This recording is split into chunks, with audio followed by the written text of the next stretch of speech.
रावण की सेना में एकमात्र ऐसा योद्धा था जो अत्यंत बलशाली व पराक्रमी था, जिस कारण उसका वध कर पाना स्वयं देवताओं के लिए भी असंभव था। वह था रावण का सबसे बड़ा पुत्र मेघनाद। वह शक्तियों व अस्त्रों में अपने से पिता से भी ज्यादा पराक्रमी था। इसका बखान स्वयं वाल्मीकि रामायण में किया गया है। वह उसे महारथी की संज्ञा दी गई है।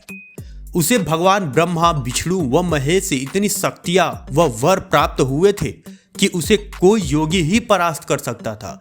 वह उसका वध कर सकता था। एक कथा के अनुसार एक बार महर्षि वशिष्ठ ने रावण वध व श्री राम के अयोध्या आगमन के पश्चात एक दिन उनसे ये जानना चाहा कि आखिर मेघनाद को मारने के लिए उन्होंने बार बार लक्ष्मण को ही क्यों भेजा। उनका मत था कि यदि वह इतना शक्तिशाली था जिसने पहले दिन स्वयं श्री राम व लक्ष्मण को नागपाश की शक्ति से बांध दिया था, वह दूसरे दिन शक्ति बाण के प्रभाव से लक्ष्मण को मूर्छित कर दिया था, फिर क्यों उन्होंने तीसरे दिन भी लक्ष्मण को ही मेघनाद का वध करने के लिए भेजा।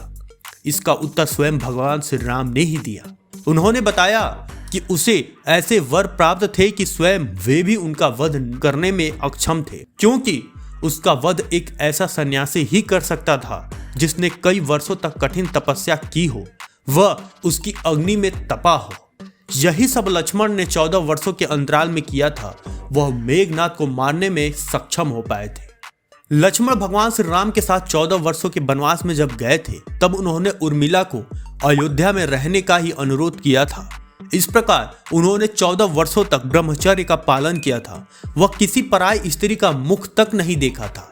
जब वे माता सीता को भी देखते थे तो उनसे बात करते तो हमेशा उनके चरणों में ही देखते। उन्होंने कभी भी माता सीता की ओर मुख करके ऊपर नहीं देखा। इसी प्रकार भगवान श्री राम व माता की रक्षा के उद्देश्य से उन्होंने 14 वर्षों तक नींद नहीं ली। वह दिन रात उनकी सुरक्षा में तैनात रहे। एक कथा के अनुसार उन्होंने निद्रा की देवी से 14 वर्षों तक स्वयं से दूर रहने को कहा था। वह उनके हिस्से की नींद अपनी पत्नी उर्मिला को देने को कहा था। इसके पश्चात लक्ष्मण 14 वर्षों तक सोए नहीं थे। वह उर्मिला इतने समय तक सोती रही थी। साथ ही लक्ष्मण ने 14 वर्षों तक योग व साधना से अपने अंदर इतनी शक्ति व ऊर्जा का संचार कर लिया था कि वह मेघनाद का वध करने में सक्षम हो चुके थे।